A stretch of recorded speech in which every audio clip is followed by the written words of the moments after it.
We're all in. Everybody is in. Everybody's ready. What's the starting teams? Alright, this is the third rematch, I think, between HC and Bro, although it is only one Bro member on the team. And the others are the members of Double D.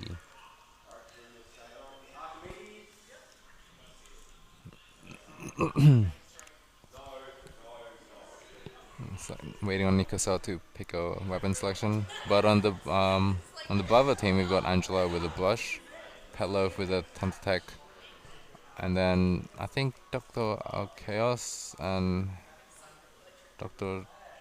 No, I forgot their names. I think Hess and Dr. Dementia, who are using the Eric and Hiero names. And we're gonna switch over to the full gameplay view so you don't have to keep watching me while the game is going on. And you are watching Heaps Fresh, a LAN tournament in Adelaide. Right. So everyone's going straight to the middle, and Angela basically just wants to go straight for the Rainmaker. Okay. She's just going around and making sure that the area is clear in the center. But meanwhile, the Rainmaker actually went all the way around the left side, and Angela's giving herself a path and giving her team a path in case they want to go the other way at some point. Alright, she's gonna come around from behind, probably gonna pop a Kraken. Oh wow, that was really close. They almost... There's been two very strong pushes from either side. Angela's staying alive. I wonder if she will... Ooh, looks like she lost the Octobrush match. Yeah, there is an Octobrush on both teams, the other being Rose. Alright. Ooh. Jump straight into a splat bomb.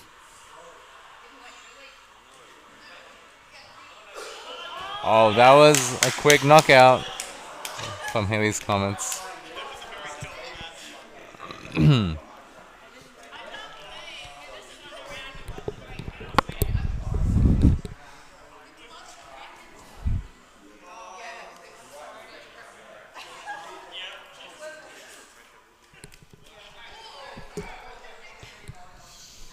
Okay, the next map is going to be Tower Control on Museum del Alfonsino.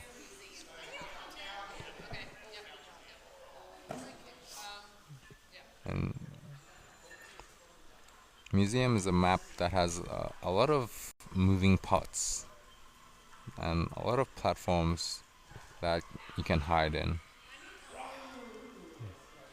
So I think Angela's style of stealthy play will work better than it does in Captain.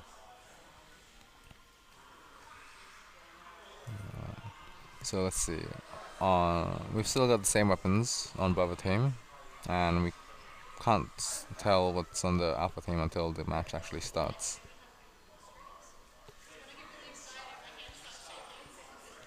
Alright, just waiting on one last person to pick their weapons.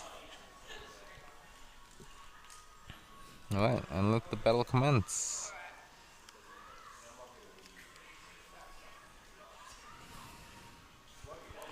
Tower Control on Museum del Alfonsino. Right.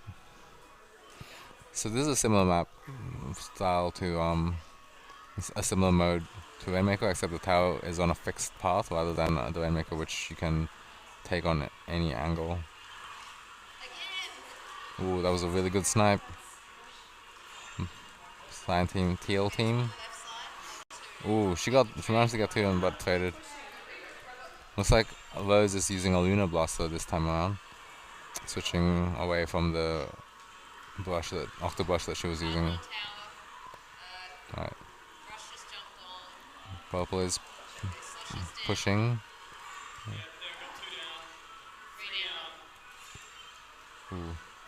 So this is a really strong opportunity for the what color is this?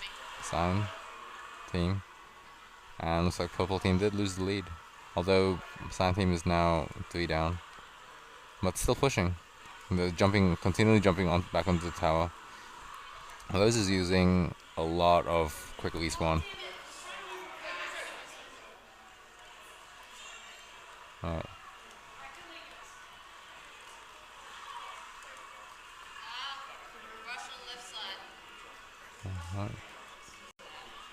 Rose got the better of her twice now. Let's see if Angela can take out Rose.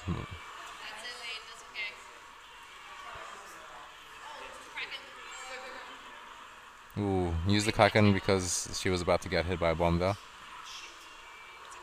But now she's using it to let her team advance.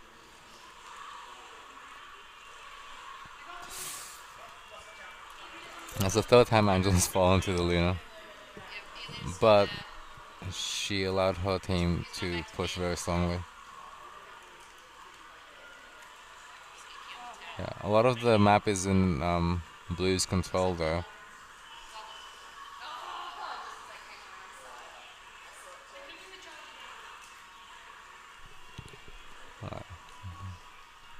So purple team needs to work on regaining the turf before they try to make a strong play. And just gonna come on from behind. This is what she's well known for. She's challenging all these bubblers, and she's managed to take out 2 of them.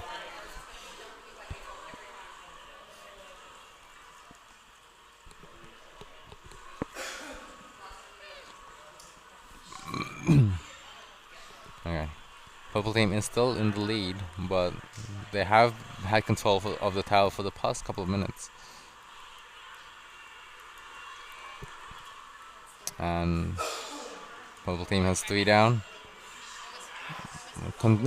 Continually switching sides, but it looks like cyan remains in control.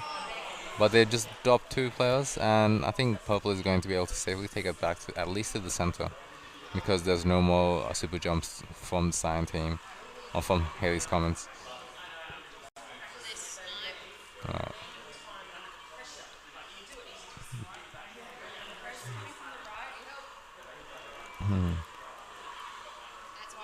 Ooh, purple team just got wiped. Alright, looks like Angela's just gonna be working on getting her Kraken up.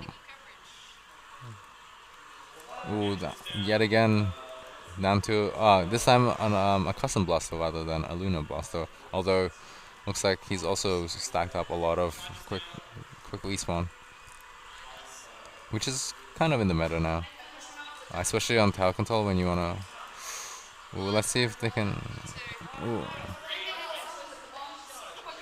It's 31-32. Oh, and they've lost the lead. And with 1 minute left on the clock.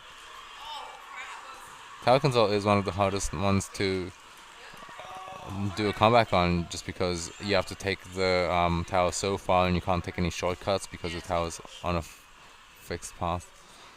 So the purple team would need to really take a good team fight and maybe wipe the enemy team if they want to have any.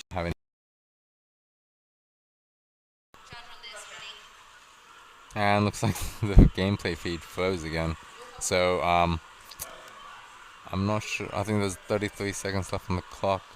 I'm gonna try over to. Okay. I think this should be fine.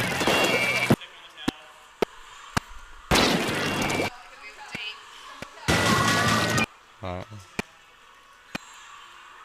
Just 1 second left. Oh, but purple team is in control, and we're going to extra time. If they can manage to take the lead without losing it right now,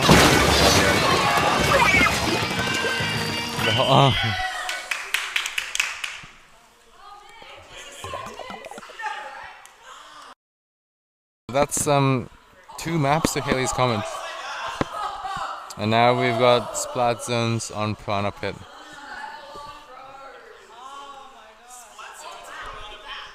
(20-12). And there was a lot of deaths and a lot of kills on both sides in that match there.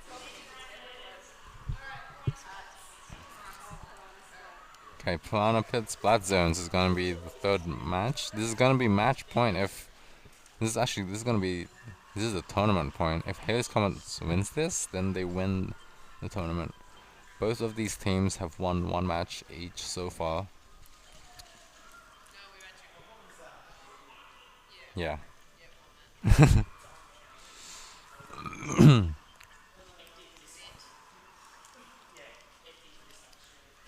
Alright.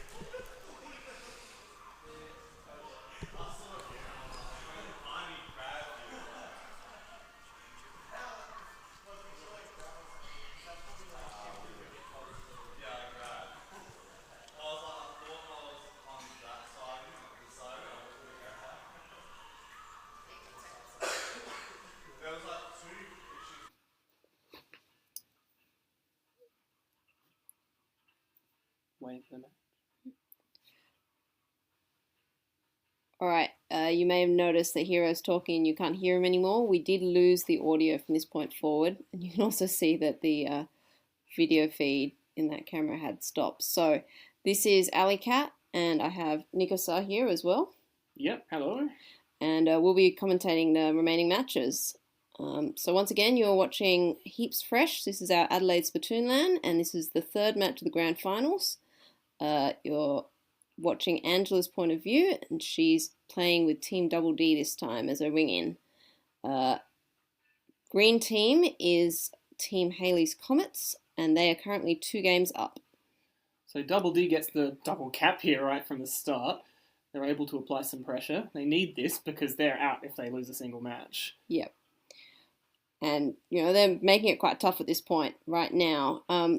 Rose pops a Kraken, but there's really no turfing power there, so she's left herself quite exposed on the point and I think has just been picked off. So Blue's in position now to try and attack that opposing point once again, and with an ambush. Easy ambush. Picks off, I think that's Xenesis playing as Dwight. Yeah. Running Tentatek, which is not his usual. He's more bucket friendly a lot of the time these days. Junior and bucket. He likes that bit of spray and pray and get that bubble. So Angela's got her Kraken ready, and I'm seeing someone fire off an ink strike and get punished for it, leaving themselves right open on the conveyor. Unfortunately, Rose just got smacked on the point there as well, so right now it's pretty much a shutout. Double D are maintaining excellent pressure on Hayley's Comets. There's a breakout there, but Angela's straight on Xenesis, who's got a Kraken charge, and a big long cat and mouse, but surely that's down.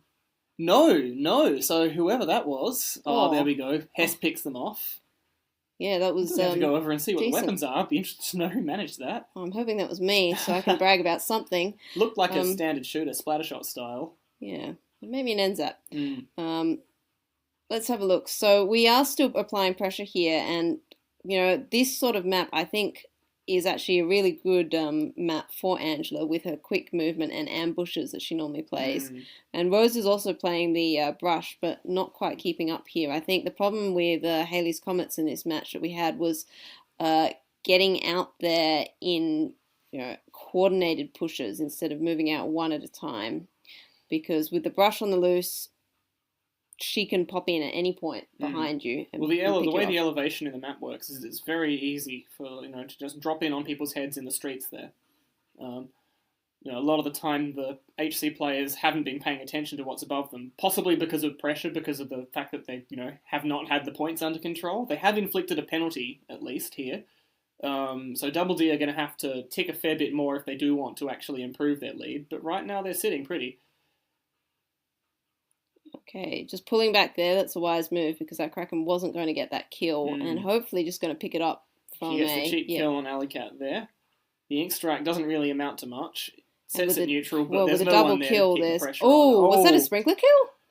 Oh, ultimately no, not, okay. But the sprinkler probably contributed. Yep. So HC now are back in possession for the second time in the match. We won't count that little hiccup there. They're ticking down and they've actually got some decent turf control. Angela's pushed in. 2 for 1. It's worthwhile. Well, on the one hand, yeah. As long as Blue can, mop up behind, that's fine. But when you've got the lead, trading is not bad. The only problem was obviously they didn't have possession at that point. So that's a nice pickup from that Octobrush head to head. Rose manages a second kill right on the back of getting rid of Angela. But we're seeing a blue bubbler, probably from that was probably from Dementio running the Hydra Splat. Yeah, custom Hydra Splat. Custom Hydra, yep. Meanwhile, uncharacteristically, Angela gets trapped and unable to retreat. HC have the edge here, so they need to press at this point. They need to actually get a cap, but they've gotten distracted in a big fight down there. Yeah, and yet another Octobrush exchange. So 3 down on green side, not good there, and I think that their last player may have just got mopped up then. Yeah. Yep. So it's despite the results, it's been a fairly indecisive match so far. It's been typically Piranha, I feel. You know, Piranha does have long periods of that double or 1-1. And you just got to push out and get what you can. Here we go. So now that's an excellent capture for Double D at this point. They finally managed to give HC a penalty. There we go, yep. And at this point, if HC want to win this, they're going to have to hold those points for a very long time. They've only got 10 seconds left on the clock. It seems very They're not going to be able to scramble to get them. No, that is securely blue. So Yeah, they're having to rush in like fools because you don't have a choice when the clock's that unfair to you. So no inking power, end of the game. So Double D have managed to hold on. It's 2-1 for Hayley's Comets right now. Let's just have a look at that scoreboard. Yeah. I'm pretty sure Angela's got a bunch of kills under her belt. I suspect that Dementio is going to beat that. Let's have a look. No. 14-7, followed by 12-3, but from Dementio. Yep. Rose, meanwhile, was the only player on HC who managed a halfway decent set of kills. Well, Petloaf got 11. Oh, hi, Hiero. Hello, Hiero. All right, so now we're off to Rainmaker on Walleye Warehouse. And yeah, he's also frozen. So at some point that may or may not get resolved. But we did have a number of tech issues. Fortunately, we have had some video to be able to give you something, a taste of the weekend. So the team comp here is even more straightforward than it was last time around. Dementio swapping back to Charger, and Hess is running Tensatech now. I think it's the first time he's done so in this set. Yeah. It's not a weapon I normally associate with him. Sort of think of him as a backup charger, the bucket, or I'm trying to think what his I feel he's versatile. He uses definitely, So in that way, it is a bit weird to see such a standard meta weapon coming from him because usually he's just the guy you can expect to be running pretty much anything. And this weapon set with the double Zuka and that E-leader means they can sort of cover down the lines quite effectively. Alright, let's have a look. So we're going in, and HC have brought along a fairly standard setup for them. They've got the Octobrush, we've got the Blaster, we've got the Tri-Slosher, and was that an NZAP? It was probably the 83, if it was me. Which I think by process of elimination it would have been. So Angela starts for the flank. Not setting up any beacons, going very aggressively straight in there. 3 up. HC hadn't taken a single one out of them, and the last one gets killed by the pop. Oh boy, here we go. Rose pursues and stops the Rainmaker though. So really, the early kills haven't come to much. Yep. But I think they've asserted their dominance in that opening play, which is quite important because the last few games, have been a little bit and they managed indecisive. to fake out there and get a bit of distance with the Rainmaker. Oh, and a good flank there, and a lot of ink going around. So Angela just decides she doesn't want to fight there. She's just going to retreat and pick a battle she can win. And setting up that beacon's pretty important there too. So she's disrupted. Oh wow, that and was. The Kraken clearly didn't know she was there in time. So just missed. I would have thought that would have dropped on her head, but so she gets a Kraken through the Rainmaker. There we go. And it says possibly she didn't get that kill. I think she might didn't have get the missed kill. the first jump. That was a good jump through the shield to get. So now she's running. Yep. A teammate. So wow, Rose picks up a double there, and I think gets away from further pressure. The Rainmaker shield's blocking line of sight. That's dangerous. Well, the pop didn't kill anybody. Because HC actually fought back and got the pop themselves. All right. At this point, once again, they pick it up. So the Rainmaker's not moving. HC have managed to defend decently, but they're not getting it out of there. Oh, I'm seeing some unwise jumps from both sides, I think. Very heated match. Yes, definitely. Oh, well, when you got a beacon, there's nothing HC is pressured because they want to get this third game to win the set. But Kraken chasing the thing gets the lead for HC. A reasonable one. And then triple double D, kill, quad kill. Quad for wow. That's just the end of that push then. Here we go. We got Zuka going down the front, and Angela's moving up to just get in people's faces and get them right out of the spawn. They've taken the lead, and the Rainmaker has been stopped, but it's not in a bad position for them. There's a lot of fire coming down. Yep. So that quick reversal, that celebrations like that. did not last long for... So Angela's going for a flank now. Clearly she feels that she just can't get through that volume of fire head on. But it has allowed HC to... there we go, on a double flank. And it seems that the rest of the team hasn't quite realised that their Rainmaker's been compromised. They're still stuck in the centre here. Oh! There we go. That Kraken finally catches up to her. But there despite was a couple of the kills, HC haven't actually managed to get the Rainmaker moving again. It's still sitting there, basically at their spawn exit. I think there's Double a D lack can of take advantage of coordination this. here. They've got a lot of firepower coming in on it. I see a bubble over there on Green Team's side. Green do get the pop, and they've picked it up, but immediately shot. They've moved it a little bit further, but it's still... it's down the stairs. Ooh, and that Octobrush Rose wins slap that fight. exchange. Yep. So, and it gets picked off by Dementia. Yeah, immediately. I think that box isn't a smart place to stay, really. Ooh, and that's an unfortunate jump. A blind whale takes out the beacon and the jumper. Well, I think that whale was on the Rainmaker, so you always have to be careful when you're jumping in direct line of the Rainmaker. Now, HC is 3 squids down at the moment, so it's time for another push from Double D. We're trying to set up some beacons here. Here we beacon go. On the upstairs flank. HC have stopped the Rainmaker, but it's... that Kraken comes in, and unfortunately, I think it's going to be out. Not able to get any kills. Yeah. Yep, so tamed cornered. And smashed. Here we go. So we're moving in again. Angela's been disrupted, but gotten a double kill with the Rainmaker. So slow as she is, she's and then Xenesis stops her, gets right in her face, doing what the Tri-Slosher should do. But there's numbers. Oh, do you see that unwise jump? A very unwise About jump. To get so that's off. A free kill for Double D. At a time when HC really, really need to get the momentum moving back for them. It's just been stalled around there for a solid minute. Ooh, picked off on that attempted flank. Very good.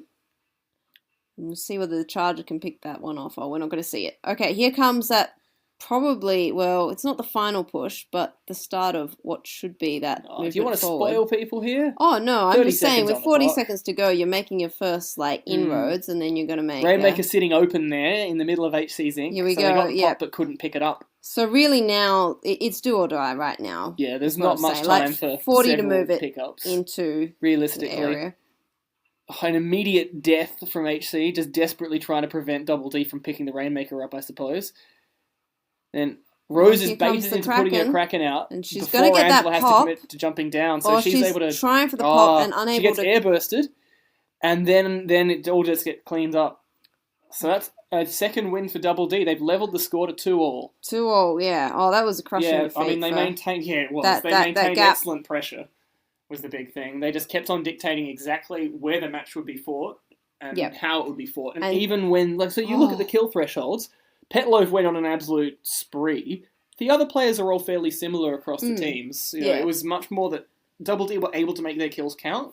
They arrived at times that were useful for them, and they were just able to keep the Rainmaker parked at our spawn for far too long. Yeah, and well, they took advantage of the openings very effectively. I remember that point where they took the lead. We were all just scrambling and 1-2 deep, people not quite in position, so they were able to just set that lead.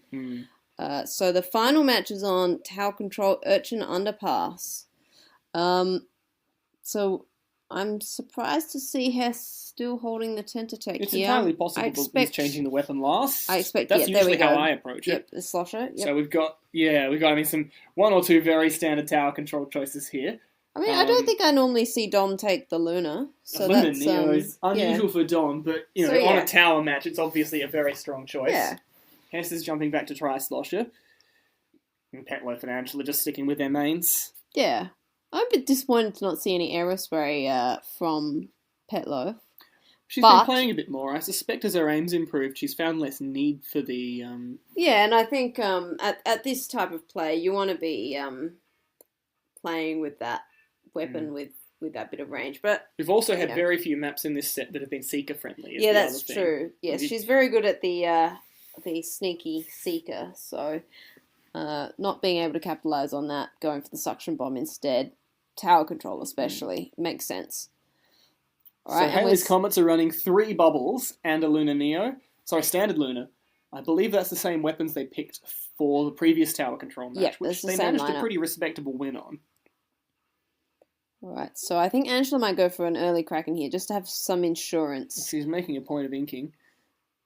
And there it is. Yeah, there we go. She's got it charged, and it looks like she's just going to go in Guts and Glory. So picks up 1. Her teammates have gotten 2 more. Trying to roam around here and set up beacons. So that is a good push, and it's still moving, HC get 2 on the tower, possibly from a single bomb. Yeah, I reckon it might have been. Yeah, we got a bomb rush that's largely run out now. Here we go. Tower's moving. Able to tag. Nope, she's not able to tag it, but she's killing him. Whoops, here we go. There we go. It's silly when you got those little ink jumping bits. So she probably looks like she might want another Kraken here. Briefly 3 down, but they've all respawned already. Some unwise jumps in there. Yep.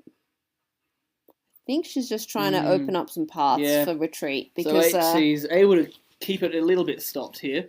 We airburst the tower a little. Double D, repulsed for now. So the tower's moving. It's hard to tell whether it's just neutral or no. HC are actively riding it. And Angela has another Kraken charge. So she'll be coming in there to evict them any minute now. But they have a bubble. Back of a bubble. Detonates an ink mine. And, wow. Ultimately, very, very not poor, able to, unlucky timing on her part. Yep. She'd already committed to going in before she realised there was a bubble, I suspect. Yes. So HC are pushing forward, and now they take the lead. Yes, there we go. Yeah. They've gotten it up, and now they've been stalled at the beginning of the climb. Moving again. So Angela's just sitting here hoping to, I think, pick up kills from above, really. Yeah. Those shots that she's really good at getting. Dementio airbursting, but not able to stop the tower. Angela, at this point, might have lost track of ownership. I mean, at this point, I'm surprised she's not retreating. That was a little bit of She has a Kraken now. But 3 down super for jumps blue. are so common in tower. She does run into Xenesis there. And manages, I think, a fairly lucky splat on him, given she didn't pop the Kraken. He had it disrupted. And Angela's teammates have managed to marshal the tower back, so it's on the attack again. So her play, definitely worked out. Finally popping that Kraken and not actually getting too much. Not really getting much mileage from it. Did she? Was there a bomb? There were some threats. I think it was astute, but it wasn't. Wasn't able to get extra value out of it, really. That was 3 down. Yeah. That was brief, I think, 4 down. Yeah, so the bubble lets them get a lot of useful distance there. And they've taken back the lead and have gotten wiped. And that's a complete wipe. But they've got what they needed for now. Tower, in fact, timed out. I suspect HC are probably going to move ahead of it at this point. Yeah, they've tagged it and now just probably want to get some turf back. Here we go. She's going to pick him off from behind. Gets effectively a double. She has to trade for the second one. And Double D are pushing again because that was a wipe. Is she going to jump to the tower? Looks like she's jumping beacons, to it. Beacons. Oh, yeah. Yep, there we go. Set up a fresh one. Yep. And they're climbing once more. However, it's been stalled, and she's down 2 of her teammates. So it's just her and Dementio right now. They get the tower moving back again. It looks like she's trying to charge a Kraken, but there's not much ink for her to use. There we go. A little bit of ink, but really not going to get 70% of a bar up to 100. With a little bit of passive charge, there we go. She'll get it. And the Kraken's ready. With a bubble as well. Okay. So she pops that Kraken. Is she going to be able to stay on? That's more distance there. That's good. They're getting good value out of that. A lot of... There we go. Oh, and the bubble doesn't arrest the tower yet, though. It's still moving. It is still moving. Going into 13. That is... 13. And with only 40 seconds left on the clock, this is going to be immense pressure on Hayley's Comets to try and pull this one back. To try and defend what was tournament point and has now gone all the way down to the 5th game. There is some egg on their faces at this point. Yes, definitely. That took the disruptor eventually gets her airbursted. Yep. So, HC coming in with the tower. We're very close to overtime, and now Yeah, Angela's just 14. desperate for a crack in here. She doesn't want to take her chances trading with an airburst or anything like that. She wants invulnerability. She wants to guaranteed clean. We've got a bubble just runs out on the tower there. They're still riding, she comes but in here behind, she comes takes from out behind. Xenesis as a stealth jump to the tower, and unfortunately Rose couldn't handle that. Very, very, yeah. And so, that is the tournament to Double D. So we have our champions for Heaps Fresh too. Yep. Triumphing from their 3-round robin bracket. Congratulations. Great games in that last set. Yeah. Both teams actually, I think, pushing against adversity. There were comebacks. The big difference I found was that, the endurance matches all ended up favouring Double D. The HC got the lightning win in the Rainmaker on Kelp. They came back from an early disadvantage, but they finished the match with, I think, probably more than 3 minutes left on the clock. Yeah. The only time that HC were actually able to win a match that went to time was that tower control map on Museum. All the rest, Double D have been able to settle lead and maintain their pressure. So I think Double D are gathering in the background to celebrate, and we're about to give out some caps. So I imagine photographs will be happening as well. There we go. So everyone who came to Heaps Fresh were given a Splatoon cap, which was kindly provided by Nintendo. And we also had some other goodies to give away. And Hiero has very foresightedly decided that the camera's what we need. Fortunately, the stream started accepting the feed from it as well. So there we go. We've got Dementia mostly there on the left, and some other AJ wearing the yellow squid. This is our bundle of cables that's required to put together a LAN. Most of which are necessary. And I think soon after this we will be signing off. So thank you all for watching. Thank you everyone who came. And we hope to do this again sometime, and we hope to have better internet so that we can do this live and maybe not have audio issues. Possibly even have fights with other people.